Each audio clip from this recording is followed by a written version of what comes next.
एक दीजिए माताओं जो मांग भरते हो, मांग ये सभी आप लोगों से हाथ जोड़ के वंदना करता हूँ।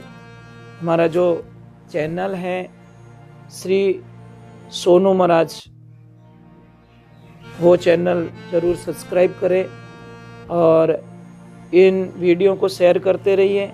आम बन के कभी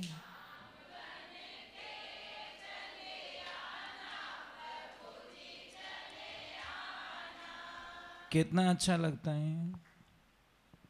एक फूल होता ना, एक फूल, इसको कोई माला नहीं कहता, पर उसी फूलों का समूह जब एक धागे में पिरोया जाता है तो उसी को माला कहते हैं। अभी सारे लोग साथ में गा रहे थे ना, तो एक माला का रूप कन्वर्ट हो रहा था। ये कितना अच्छा लगता है। बस यही चाहिए। हम जिंदगी में आए और चले जाएंगे, तो भगवान को कहा कि प्रभु आप आइए, पर इतनी मेहरबानी करना अकेले मत आना। अगर आप विष्णु जी के रूप में आ रहे हो तो अपना जो चक्कर है वो साथ में लाना। हाथ में वो अच्छा लगता है, साथ में माँ लक्ष्मी अच्छी लगती है। अगर आप शिव जी के रूप में आ रहे हो तो हाथ में डमरू बहुत जरूरी है। डमरू बिना शिव जी अधूरे लगते हैं, पर माँ गौरा भी साथ में चाहिए। जोड़ा फूटरो लागे, अच्छो लागे। अब अगर आप राम जी के रूप में आ रहे हो तो अपना धनुष मत बोलना। अगर धनुष नहीं है तो अच्छा नहीं लगता। और माँ सीता भी साथ में चाहिए। अगर कृष्ण रूप में आ रहे हो तो क्या चाहिए साथ में, वो सबको पता है। क्या चाहिए? बांसुरी। बांसुरी के बिना कृष्ण अच्छे नहीं लगते, पर साथ में राधा मैया भी साथ में चाहिए। अगर आप गणपति जी के रूप में आ रहे हो तो दोनों लक्ष्मियों को साथ में लेकर, रिद्धि और सिद्धि। तो ये जिंदगी में ध्यान रखें। सबसे पहले शास्त्र में एक परिभाषा बताई गई है कि हमारी जिंदगी में कोई भी काम शुरू होता है वो एक से होता है, और जो एक में ध्यान करता है तो वो संसार में सारी चीजों को प्राप्त कर सकता है। एक में विश्वास, एक में कीजिए। किसी घर में समस्या थी, किसी के घर में बहुत गरीबी, मतलब इतनी गरीबी के सुबह को लाएंगे तो शाम को नहीं मिल रहा है, शाम को ला रहे तो सुबह में नहीं मिल रहा है। और गरीबी क्या नहीं करवाती, आप सबको पता है। जिसने गरीबी देखी उनको पता है। इनडायरेक्टली 500 की नोट जो देख चुके हैं उनको 10 रुपए की कदर नहीं होती। अब इन बच्चों को फटे हुए कपड़े पहना हो, ये पहन लेंगे? नहीं पहन पाएंगे। और इन बुजुर्गों को पूछो, शायद इनको एक चड्डी मिलती थी और 3-4 क्लास तक वही चड्डी चलानी पड़ती थी। पूछो इनको। घर पे आओ, दूसरी ड्रेस पहनो और वो चड्डी को रखो कि 5वीं में काम आएगी, तेरी 6ठी कक्षा में भी यही चड्डी काम आएगी, यही ड्रेस काम आएगी। क्योंकि पैसे नहीं थे। साहब दुख अब कहाँ है? लोग ऐसे ही रोते हैं, दुख गणो बाप जी मारे, दुख गणो। अरे दुख तो है बूढ़िया देखियो उन्होंने ठाए कि 25 पैसे में मजदूरी करते थे। कितने? कभी पूछो, कोई आपके बुजुर्ग हो, आपके दादा हो, दादी हो, उनको पूछो। और रही बात बहु रानियों से निवेदन है कि हाउ जी अबे थोने मिली ज कटे। पहली बात तो हाउ जी पहला मिलता, भीदड़ी मोड़ी उड़तो तो लट राखती हाउजी। सच में मजाक नहीं कर रहा हूं। मेरी माँ मुझे बोलती थी कि बेटा मैं अगर थोड़ी सी भी लेट हो जाती तो तेरी दादी मारे 2-4 तो लगा ही देती, पर मजाल सामने मुड़ के वापस बोल दे। 5-5 7-7 भीदड़ियों ने लठरे दम माते राखती सासू माँ। आज तो कहीं बोल दियो रहे तो दूसरे दिन 15 मिनट में थैलार माने कपड़ा भर दे कि मैं तो जाऊं, मने मारे हाउजी यूं कह दियो। कितनी सहन शक्ति होगी उस टाइम में, कितनी मर्यादाएं थी। मां बाप रे हामी पिताजी बच्चे को हाथ में नहीं लेते थे। दूसरी बात छोड़ दो, खुदरा टाबर ने खुदरा हाथ में लेनो हाथे नहीं तो मारे हामी और पापा रे हामी खुदरू टाबर पिताजी हाथ में नहीं ले सकता कि नहीं पापा मम्मी बेटा मारा काका जी बेटा मारा मामा जी बेटा मैं की कर ले लूँ टाबर ने। हमें तो मन लागे कि दादा दादी रो नंबर ही नहीं आवे। भीदड़िया हमें तो घनी सुखी है साहब, घनी सुखी है। ये तो हमें तो महारानी बने आवे डायरेक्ट। तो ही क्या मोरे दुख है जने बाई अब कट पचे आकाश में मन वो बिल्डिंग बनाऊं कि कहीं करूं, क्या करे। मतलब हमारी इच्छाएं जब तक खत्म नहीं होती हमारी जिंदगी में कभी सुख नहीं आ सकता। ये जिंदगी में ध्यान रखो, आप जितना सोचोगे ये इतना ही बड़ा बड़े प्लांट्स बनते जाएंगे आपके दिमाग में। संतुष्टि मिल जाए तो एक दिन में मिले, आनंद आ जाए तो आज ही आ जावे, नहीं तो 9 दिन में भी आने वाला। लास्ट में लोग कहीं कहेला कि मजो नहीं आयो। मजो कदी सत्संग में आओ तो देखियो, मजो कदी मंदिर में आओ तो देखियो, मजो कदी प्रसाद में आओ तो देखियो। मजा नहीं, आनंद लेने के लिए आइए, आनंद लीजिए, लाइफ टाइम रिचार्ज कीजिए। क्या थोड़ा सा रिचार्ज करें हम लोग। इसीलिए भगवान के चरणों में जब भी आप समर्पित हो रहे हो तो सच्चे मन से समर्पित होइए, अच्छा लगेगा, भगवान आपका साथ देंगे। तो वो गरीबी बहुत थी, बहुत गरीबी नहीं, बहुत गरीबी। तो उसकी माँ ने उसके बेटे को पूछा कि बेटा तू नौकरी करता है और तेरे पिताजी तेरी छोटी उम्र में चले गए, मैं घर घर में बर्तन धोती हूँ,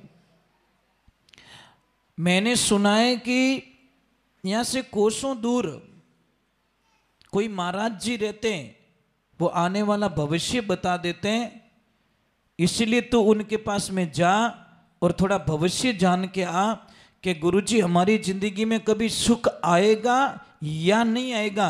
अगर नहीं आवे तो ही कह दो, आवे तो ही कह दो, जो को माने थोड़ी संतुष्टि तो रेवे, तो हम कामना ना करें।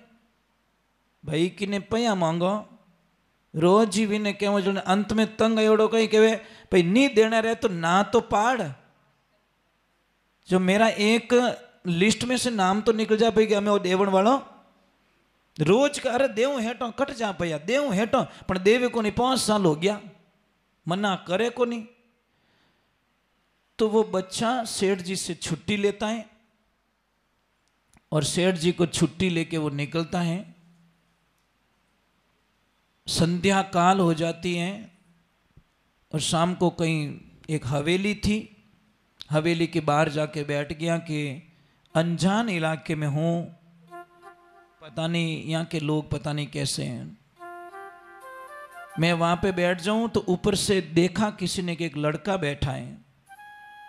आवाज आई, बेटा तू कौन है? कि मैं रास्ते में चलने वाला राहगीर हूँ। बेटा तू बाहर क्यों बैठा है? कि मैं आपको जानता नहीं, मुझे रात्रि विश्राम करना है, पर मैं रुकू कहाँ? तो हवेली वाले बहुत अच्छे थे, महाराज अंदर बुला दिया, उसको विश्राम कराया, भोजन प्रसाद जिमाया।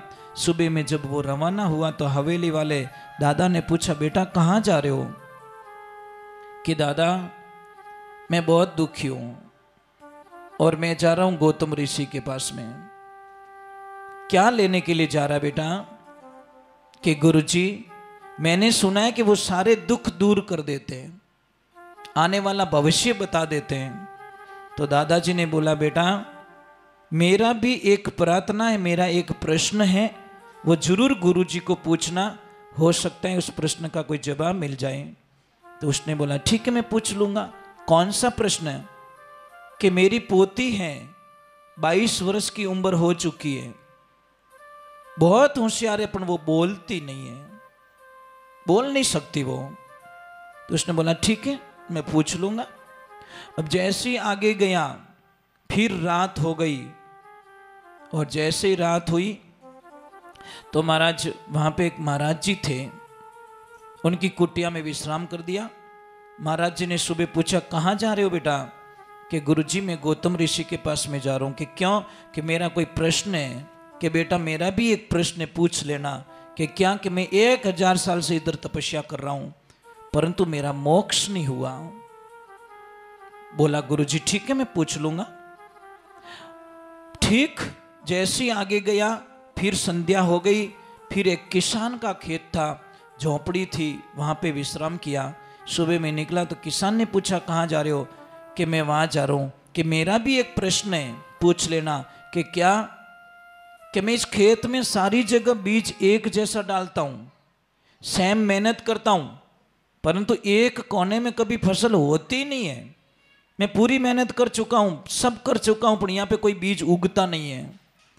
तो उसने बोला ठीक है मैं पूछ लूंगा। अब वो पहुंच गया, संध्या काल था, पहुंच गया गौतम ऋषि के आश्रम पे। अब शिष्यों ने बोला बेटा नंबर तेरा कल आएगा, अभी तो गुरुजी माला में चले गए। सुबह का टाइम हुआ, पहला उसी का नंबर आया, और गुरुजी ने पूछा बोल बेटा क्या पूछना चाहता है?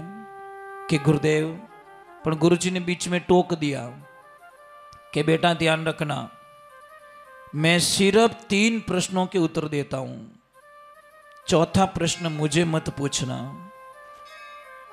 3 कोई भी प्रश्न है पूछ लेना, परंतु चौथा प्रश्न मुझे मत पूछना, मैं उसका जवाब नहीं दे पाऊंगा। अब कैसी दुविधा हो गई? प्रश्न कितने हो गए? कितने प्रश्न हुए? याद आ रहा है कुछ? कितने हुए?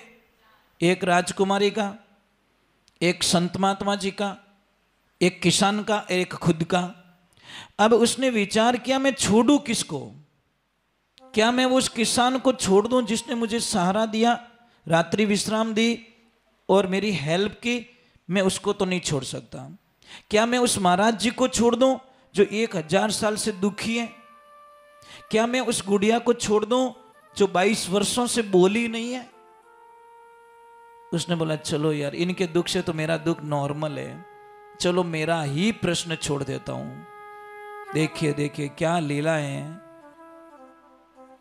खुदरो टिकट कन्फर्म रहे, दुजोड़न के इनो कर दो सा, मैं तो उबू भाई हाल जाऊं, रेवेणो कदी बहुत मुश्किल है। पर देखिए उसको, देखिए आप, छोड़ दिया खुद का प्रश्न और वापस रवाना हो गया। गुरुजी ने आशीर्वाद दे दिया। जैसे ही किसान के पास में आया और किसान ने पूछा कि क्या हुआ बेटा मेरे प्रश्न का उत्तर? कि हाँ गुरुजी उत्तर दिया। कि क्या? कि जिस जगह पे अनाज नहीं उगता, कोई पेड़ पौधे नहीं उगते, उस जगह पता है वहां पे अरबों खरबों का खजाना पड़ा है। अंदर माया है ना, ये माया का सूत्र बता रहा हूं। जहां पे माया होती है ना, वहां पे गरम गरम, मतलब वो स्थान होता है, गर्म स्थान गर्म होता है, वहां पे पेड़ पौधे नहीं उगते, वो जो भूमि बंजर हो जाती है। कितना भी पानी बरसो, कितना भी कुछ हो जाए, पर उस माया की जगह में कभी भी हरियाली नहीं होती इतनी। तो उस किसान ने बोला चलो तू यहीं खड़ा रहे, चलो हम खोदते हैं। थोड़ा सा जो निशान बताया उतना खोदा, तो सच में अंदर तो बहुत सारा धन पड़ा, मटके ही मटके पड़े। तो किसान इतना खुश हुआ, एक मटका पूरा उठा के उसको दे दिया, ले बेटा तेरी वजह से मुझे माया मिली है, ये तेरा गिफ्ट। ले लिया मटका। अब जैसे आए महाराज जी के पास में, महाराज जी ने पूछा कि क्या उत्तर दिया? कि महाराज जी आपके पास में कोई एक मणि है? क्या? हाँ। कि वो मणि किसको भेंट कर लो, और जैसे ही भेंट करोगे आपका मोक्ष हो जाएगा। गुरुजी ने बोला मैं किन्ने करूं यार, मैं तनीज भेंट कर लूं। वो 1.25 करोड़ की मणि उसको भेंट कर ली। अब माया मिल गई, मणि मिल गई, इच्छाधारी मणि थी, जो चाहेगा वही होगा। अब गया राजकुमारी के पास में, माया का गड़ा साथ में, मणि साथ में, अब वो पावरफुल बन गया, एनर्जी। एक ध्यान रखना किसके पर्स में अगर 5,000 रुपया है तो उसका चेहरा थोड़ा अलग रहेगा, અને किनी जेब में 50 रुपया तो वो थोड़ो यूं डापा चूकी रहे।